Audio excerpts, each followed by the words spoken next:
been selling Erdogan on this greater Turania project. And Erdogan has been very receptive. And he tried to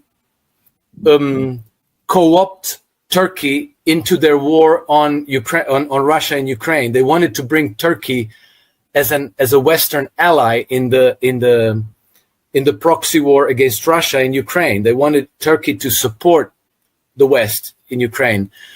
And you know, the Turks did a little bit, but not, and that was thanks to Russian diplomacy, because the Russians made sure, even though, you know, Turkey is not really an ally of Russia, but at least they're not an enemy. So the Russians brought Turkey out of the Western alliance, and the Turks chose not to join the alliance against Russia. So they're kind of in a limbo, half-half. But they're not, you know, the Brits are not going to stop trying. They brought Turkey into the Project Syria. So, you know, the Turks cultivated HTS together, and together with the Brits, they managed all these jihadi militaries and militias to overthrow Bashar al-Assad regime. And now, you know, using Turkic people, by the way. Sorry. Using the Turkic people, these yes, exactly.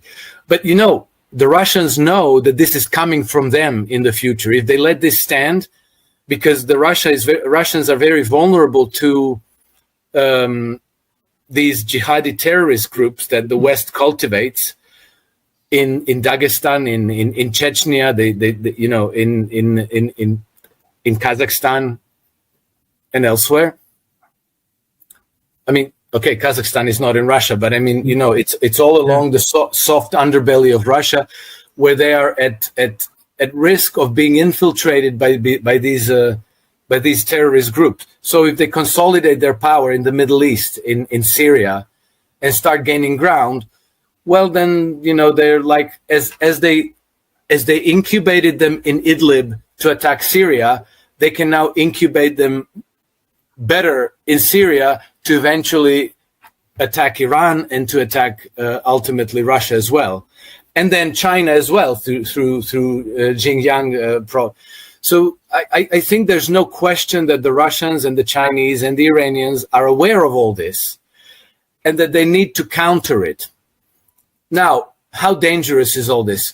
I honestly don't know, but I feel that it has to be a bit less dangerous than Ukraine, because if it was, let's say, if that line of attack was more viable than Ukraine, then the West would have chosen that line of attack rather than Ukraine. But they didn't. They chose Ukraine. So this means that this is their plan B or C or something else. You know, this is they're trying to stir the pot in Azerbaijan and Iran and Armenia and so forth, because they are running out of options. So they're playing a weaker card, I think.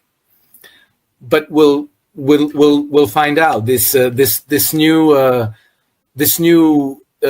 escalation of hostilities between Russia and Azerbaijan and Iran. This is relatively new, so it'll take time for us to see where it's going exactly. I think in their mind, with the fall of Iranian government, they could have put a puppet regime in Iran. Then they go to the plan B and the backup plan. Yeah, exactly. It didn't work out. Yeah, exactly. Alex, you mentioned the British role, and with the case of Azerbaijan, Israelis were using Azerbaijani airspace to attack Iran. And right now, the new tensions, I don't know why. It's somehow ridiculous when you look at the way that they're behaving in Azerbaijan to somehow provoke Russia. And it makes sense to me, the way that you mentioned this, because here is the situation in Ukraine. Donald Trump doesn't want to send more weapons to Ukraine, and you see the British are totally somehow getting more radical. Here is UK Defense Secretary talking about how they're going to support Ukraine.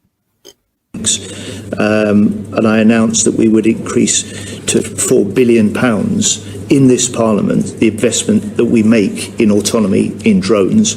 That's more than double that was in the budget before.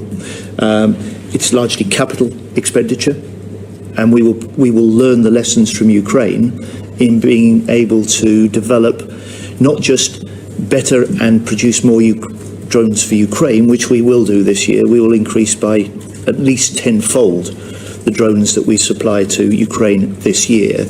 But you cannot deal with these people just by negotiations. You have to defeat them. You have to do something permanently, because they're going to bug you. They're going to continue attacking you. Your take on that? No, absolutely. Absolutely. And I think that the Russians are beginning to take their gloves off, because now they have, since the drone attack on their airports and their strategic nuclear bombers in Russia last month, I think, right? Sergei Lavrov and other politicians in Russia have said explicitly, the Ukrainians could never have done this without the British support. And they said maybe there are still some vestiges, remnants of, structures in the CIA who are also involved in this, but, they no longer see the United States as an enemy. And the fact that they're explicitly saying this out loud tells you that they're done playing games. And I think that it's only a matter of time before the British are going to receive some kind of a reprisal. But you know how when a country, when a nation begins to disintegrate at home, as Britain is, then if the ruling establishment desperately needs an external enemy, they need a war, so that they can tell their people, look, everything is shit in this country, but it's not because of our government, it's because of the Russians. Look, we have to fight them, because otherwise they're going to come here and they're going to destroy our country and, kill our children and rape our women and, completely destroy our way of life. And so, if you have the external enemy, then you can get a war going, and you can completely shift people's attention from everything that's going wrong in Britain and blame everything on the Russians and say, okay, so the healthcare system is falling apart. That's because, we are under attack. Your pension is gone. Well, blame the Russians. There's no food in the shops. Well, we have to feed the boys on the front lines, blah, blah, blah. It's always the same thing, actually. Since the Roman times, whenever Rome was in trouble, they would yell barbarians at the gate. And then what they do? They send all the fighting age males to war. And they deliberately let them be decimated. Because the fighting age males are your biggest risk. That's the revolutionary force. So if they're focused on your government, that's big danger. But if you divert their attention to a foreign enemy, then you send them there, make sure that most of them get slaughtered, and then you've preserved yourself in power. So I think that this is the reason why the Russians are probably never going to attack the British, not overtly. So what I understand from, sketchy sources, but, I'm told that, whenever the British do something to attack the Russians, to orchestrate sabotage or terrorist attacks, the Russians respond by targeting their SAS forces somewhere in the world. And they inflict a mass slaughter of them. But it all stays under the radar because, very often these SAS forces are deployed secretly, illicitly. So if they get killed, the British government can't really say, oh, look, our boys all got, the Russians killed our boys. Because then the next question is, well, what were these boys doing in this part of the world? Why were they deployed there? So it all goes under the radar, but these mutual blows do take place, only it doesn't rise to a media story. So then, then Keir Starmer has to go out and start talking, Russia is our enemy, we have to go to war against Russia. But because there's nothing forming that reality, it seems like he's unhinged. He's like talking nonsense. That's the way it appears. And I think that that's the way the Russians want to keep it for now, because at this point, Britain doesn't need much help to disintegrate socially and politically and economically and fiscally. Alex, what is the main objective of Emmanuel Macron? That it seems that he called Putin and talked with him, and the talk between the two presidents was because Macron wanted to talk with Putin. It wasn't Putin talking with it. He wasn't in the same position for more than 3 years, 3.5 years. And he decided all of a sudden talk with Putin. What does he want? Because the United States, they're getting somehow to a point that the United States doesn't want this war. And let's go and find a plan B, a backup plan for us, for France. How is that going? Because they were talking not just about Ukraine, they were talking about the case of Iran as well. What does France want from Putin? I think they want. I think that they want primarily for Putin to stop beating up on Ukraine, because the French and the British, and like when it comes to this Western imperial order of things, you always see that in the final analysis, Britain and France act in concert over centuries. It's not just now. And I think that, Keir Starmer is a wet noodle. He's no personality, practically, no charisma, no prior relationship with Vladimir Putin either. So I guess it came to Emmanuel Macron to speak with Putin after 3 years. I think that the French and the British are desperate to make sure that the government in Kiev remains aligned with the West,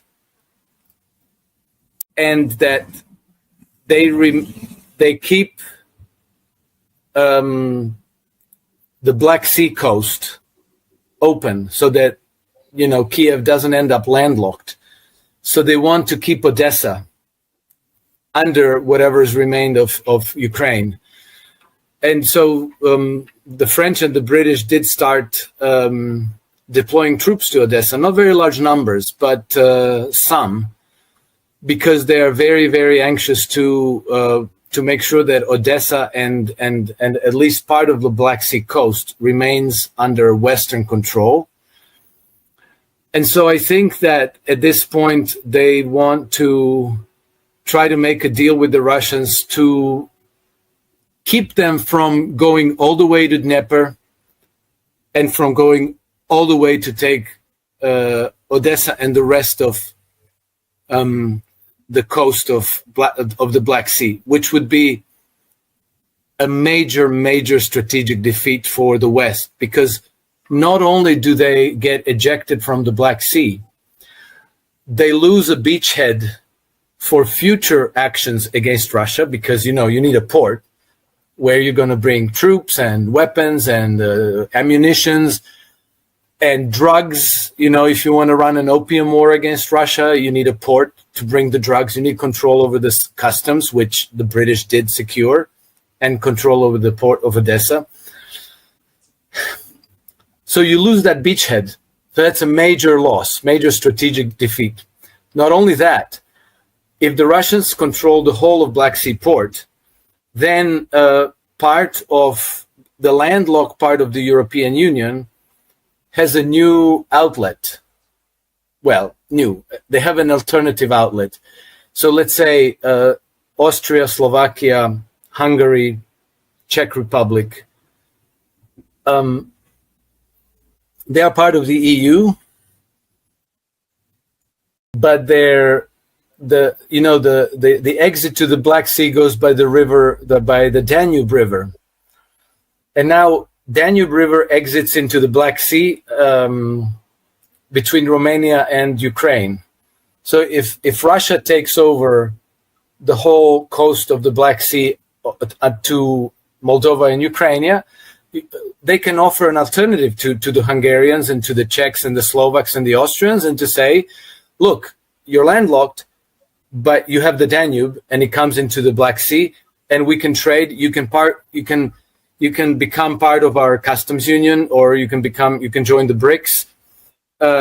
You have an outlet to a warm sea. So now,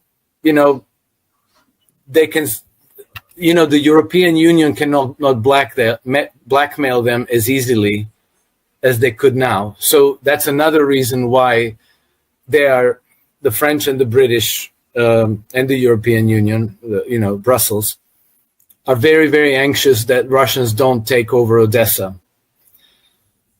And so I imagine that Macron, seeing now that the Americans have stopped providing weaponry to the Ukrainians, that the Russians are progressing faster and faster against Ukrainian troops, that probably Ukrainian defenses are on the verge of complete collapse, and that at some point during this summer, maybe, the Russians could push relatively quickly all the way to the Dnieper.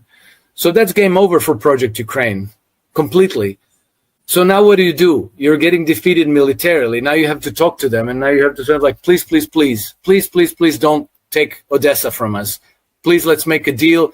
You keep your 4 oblasts. We're going to lift sanctions for you. We're going to lift some sanctions against you. How about that? How's that? I don't know that the Russians care anymore, and I don't know. I think it's far too late for any of this, but we'll see. I imagine that this was the purpose of Macron's call to Vladimir Putin, and I also imagine that Vladimir Putin doesn't care at all, that he doesn't have to give them any concessions whatsoever. I wouldn't be surprised, Alex. You mentioned the situation in Ukraine. I wouldn't be surprised if finally we learn that Netanyahu was a British project in his administration. He did everything. He ran the Israeli government for such a long time, and this is something I think those people in the United States who are supporting Israel need to understand. The Project Netanyahu has been defeated. Netanyahu is not anymore, even within Israel, many people are going against him. And look at the way that he managed the situation in Israel for such a long time. And finally, the defeat, he was going to score a big win for Israel, but he was defeated, in my opinion. And Donald Trump knows this. Donald Trump robs this in the face of Netanyahu in order to achieve whatever he has in his mind that would benefit the United States. These are two projects, and somehow, go ahead and your take on that. I absolutely agree with you, Nima. And the deeper I look into this, the more evidence I find for it. And I think there's sometimes really good evidence we get when the politicians slip up and they run their mouth. And do you remember 2 or 3 weeks ago, the head of the British opposition, I forget her name. Kemi Badenoch. Exactly, thank you. Kemi Badenoch gave an interview on I think it was Channel 4 or something like that, yeah. And she said that Israel and Ukraine are fighting proxy wars for us. Yeah. They're fighting proxy wars on our behalf. How did she come up with that? Where did she ran her mouth and gave away the mindset of the ruling establishment in Britain. And I think that there's no doubt that Benjamin Netanyahu is their proxy errand boy. her mouth and gave away the mindset of the ruling establishment in Britain. And I think that there's no doubt that Benjamin Netanyahu is their proxy errand boy. Maybe not in the same way as Zelensky is, because, you know, Netanyahu is politically a much stronger entity, much stronger. He's a more credible politician, let's put it this way. Whereas, you know, Zelensky is a clown, but it doesn't matter. It doesn't matter. The more you look into the two conflicts, Ukraine and Israel, the more you realize it's the same conflict, essentially. And the more you realize that it's being fought in the same way, more or less. Same dirty tricks, strategies, almost like they're concocted in the same center. And then you realize that the whole Qatar angle as well, you know, and the Hamas in Qatar, that these are. Qatar is a very close ally of Great Britain. Yeah. They even have two air bases in the UK where Qatari pilots and British pilots train together. Their deep state and intelligence services are deeply connected. Benjamin Netanyahu has been lobbying hard to fund Hamas, right? So it all kind of comes together. And then the Israelis support Azerbaijan. They arm Azerbaijan against Armenia. Israelis support the Kurds. They support the Ukrainians. And the Ukrainians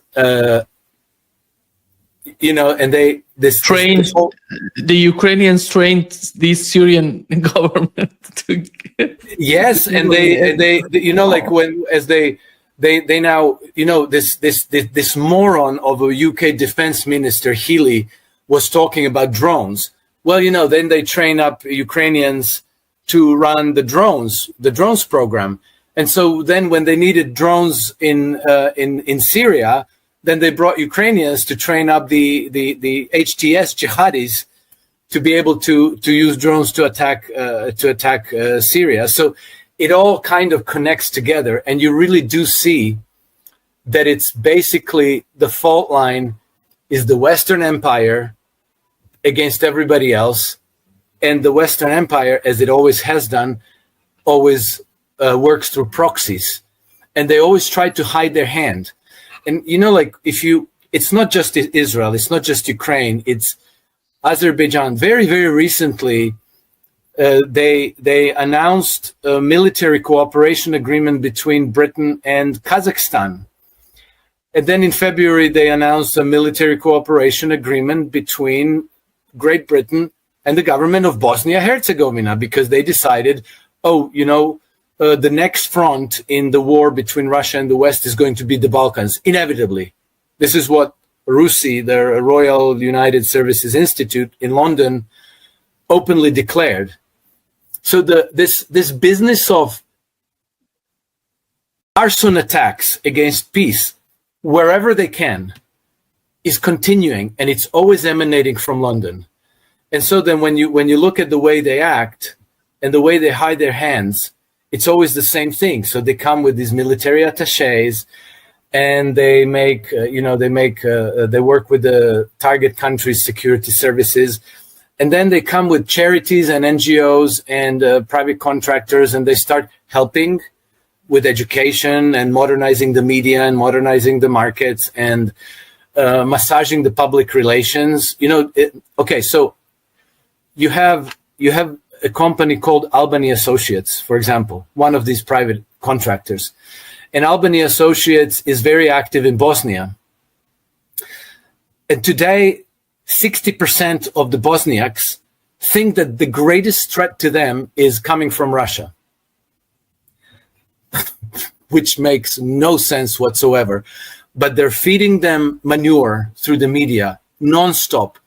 And, people, they don't know what's going on. They read the newspapers and they say, well, these Russians are terrible people. They're really dangerous. Good thing the British are here to help us out, And these same Albany Associates earned their war stripes in Syria previously. So they've been working the Syrian opposition to undermine the government of Bashar al-Assad. And they've been doing this since 2012. And now there's been more than 1 million casualties in Syria. This is their business. This is what they do nonstop everywhere for more than 2 centuries now. Yeah. And so I'm 100% convinced that Benjamin Netanyahu is part of that. And another reason why I believe that is because he doesn't give a care about the Israelis either. You know, he was 4 years ago, he was there in Davos bragging about using the Israeli population as an open air experiment, live experiment for Pfizer, for their, you know, for their magical injections. Alex, here is what Donald Trump said about his meeting with Netanyahu on. He's gonna on Monday, if I'm not mistaken, he's gonna meet with Netanyahu. It's not Donald Trump going to Israel, by the way. About Monday. Well, he's coming here. We're going to talk about a lot of things. We're going to talk about the great success we had. I mean, we had an incredible in Iran. We had an incredible success, like really nobody's had in many, many years. That was a precision war strike, and the word obliteration can now be used because the Atomic Energy Commission said you can't even get into the place. It was demolished. It was really demolished. It was a great, brilliant strike, and how to go forward. We're also going to talk about Gaza. We want to get the rest. We got a lot of hostages back, but we're going to talk about Gaza. I love it. I have to laugh because I find the whole thing comical, which is inappropriate because it's not really. It's deadly serious. But Trump's whole gig is a little bit funny because he's insisting on this world demolished. And it's the greatest success there ever was. No military strikes were this precise and this successful ever in the history of the universe. And so, but I see what he's trying to achieve. But I personally think that if he was a little bit less bombastic, his lies would have a longer shelf life. Do you know what I mean? Because if you say, we obliterated Iran's nuclear program. I understand why he's saying that. He wants to remove the justification and the pretext for war, and he wants to get on with negotiating other things. But if he said maybe, I think we inflicted very severe damage, but we don't know yet exactly what the damage is. We are now going to exert pressure on the Iranians to let our inspectors go in and verify everything. And then under that pretext, you can meet with the Iranians and you can negotiate and everything. And one day you can even, get some footage of your investigators going there maybe weeks or months later. And then you can say, yes, effectively, we destroyed it. So, you get a few months. But by going this bombastic and extreme, you can speak your truth or, your truth, but immediately there's going to be the people who realize they got shafted out of war on Iran, and they're going to say no, it hasn't been destroyed. The nuclear program, hey, what about those 60% enriched uranium? Where is it? There's 900 kilos. Where did it go? We need to find out where it went. We need to bomb everywhere. We have to raid Iran again and so forth. So you could have given yourself the mind of people, the brain is everything. And how is that going to be the same guy that it was before? I don't know what he's talking about, It shouldn't be too controversial to say that we need certain transformations, because, I came to the conclusion that we will not be able to solve certain deep problems that are afflicting humanity at the moment without a spiritual renewal, without not even an awakening, but more than that, a spiritual renewal that you need to establish new norms and mores in society so that certain types of abuse, certain types of like usury, for example. Usury in all major religious traditions is proscribed, yet somehow we have come to accept it. It's become a new normal. It's like a normal thing. Nobody even asked the question. So we need to go back to that, and that credible basis. You can have legal barriers to that, but when somebody's incentivized, they always find loopholes, or they will create loopholes, and so you will when somebody begins to abuse the system, they're also gaining an advantage, and they're making themselves more powerful than those people who abide by the rules. So you start getting an imbalance, which is basically what has happened to us over the last few centuries. And then they start forming the society and its legal code and its mores and its norms around protecting and defending their privileges and their advantages. And so law is not enough. There has to be also a spiritual aspect and deeply rooted in our consciousness. So in that sense, I agree. But if Peter Thiel is talking about carving up human bodies surgically and inserting chips that they will power with their AI and all this, I think there he reminds me of Icarus, who went flying too close to the sun, and at some point, the sun melts the wax in his feathers, in his wings, and then he comes crashing to the ground and he dies. And I think that these techie guys are getting ahead of themselves. They think they hold the keys. They think that they can take God's role in shaping the advancement of life on Earth and humanity included. And I think that's 10 bridges too far. And I think that they can come crashing down, because all of this stuff that they do,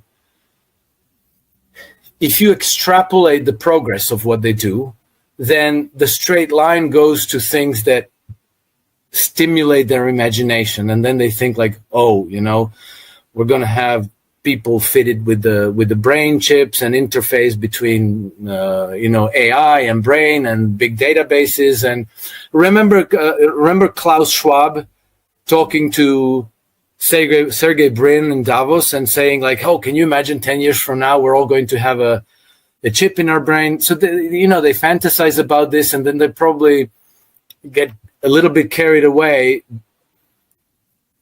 and assume that things that can be done will actually be, like conceptually could be done, that they will actually manage this and that they will actually run these things. And then they think like, this is God's domain. We are now encroaching on God's domains. We are gods. And I think that then you start flying too close to the sun. Yeah. And then, the wax in your wings melt and you fall down, because these things are actually, these technologies are very powerful, but they're also very fragile. They're fragile. They require a lot of maintenance. They require a lot of very dedicated, smart people working very hard to maintain them, to develop them in the desired direction. They can be hacked. They can be vulnerable to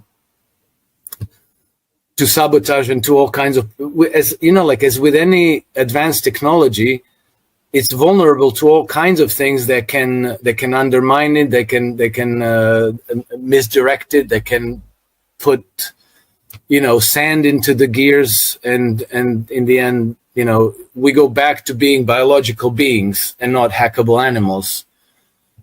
That's the reality. So their idea that they're going to treat us like hackable animals and turn us into something that they need, which is basically slaves, like a termite colony, I don't think that's going to work out. That's like far too ambitious, and I think they're talking wishful thinking. They want colony. They want Alex, the new system, I was talking with Richard Wolff and Michael Hodson. When they're talking, it's all the same. The new sort of the slavery is just the slavery is living with us today. We haven't because we need to do something, and these new sort of ideas, as you mentioned, the slavery gonna go bigger, and it's unbelievable if they get into that point. Well, there was this famous report from the Iron Mountain. I think it was the report was produced. Hi everybody, today is Thursday, 1962, July 3rd, I think, 2025, and our friend Alex Krainer this was is back commissioned with us. Welcome by. back, Alex. Thank you, Nima. Thanks for the invite, and they don't know exactly all the best to you and your because viewers. they don't name it in the report. Let's get started, Alex, They with brought together again the a NATO group of summit and nameless the experts outcome from of the that, and Defense the way that the Department, United States is somehow from the intelligence services, United from States academia, from the military, and they produced this report called the Report from the Iron Mountain. And this is one of those things that they try to decided not obscure, as in like, oh no, this is not genuine. This is satire. This is satire. Somebody was joking. I read the whole report. There's nothing funny about it. There's no. You couldn't. This is no satire. It's extremely dark and it's extremely disturbing. But basically, the authors come to the conclusion that inevitably they're going to have to drive the evolution of the system towards some kind of a modern form of slavery. How do you that it's going to have to be like a slavery based on very advanced technologies, but nevertheless a slavery. Pronounce how basically that thing. You will own nothing and you will be happy. Trump. That slogan comes out of that mindset, and we are definitely. Well, we are not moving in that direction, but they definitely, the Davos said, the banking oligarchies, they definitely want to reform the society in this direction, which is why under the Great Reset they were talking about changing what it means to be human. Klaus Schwab explicitly was saying we need to change what it means to be human. And then his mini-me, Yuval Noah Harari, was talking about humans being a hackable animal, like this whole business of ours being unique, divine individuals with a soul. That's over, This is what they want. But at the same time, they are a very, very, very tiny cabal of low IQ inbred degenerates. And when I say low IQ, I'm not trying to insult them. I've looked very carefully into what they do, what they write, into some of their projects, and I came to the conclusion that these people are really not very smart. And the way these projects happen also very often is because they have a lot of money. And then you have a lot of these tenured professors in various universities who want money. They want grants for their research projects and blah, blah, blah. And then they mutually convince each other, like these researchers and professors, they want the grants, so they tell a story to these people. And then these people say like, oh, that's fantastic. Like, here's money, like, do research on this. And so they're in this closed loop of groupthink, where they're convinced. This is why Klaus Schwab can go to Sergey Brin and say like, oh, imagine in 10 years from now, we're all going to have chips and I'm not going to know what you think and what everybody else in this room thinks. And Sergey Brin, who knows something about technology, is very embarrassed. He has he has to kind of take a moment to think up some kind of a polite answer without saying, dude, you're an idiot. You don't know what the hell you're talking about. But anyway, long story short, is a story of Icarus and flying too close to the sun and then crashing back to Earth. That's what we're looking at. Yeah, I really do feel the same way, Alex. Thank you so much, Alex, for being with us today. Thank you again for having me, Nima, and until the next time, take care. See you soon. Bye-bye. Bye.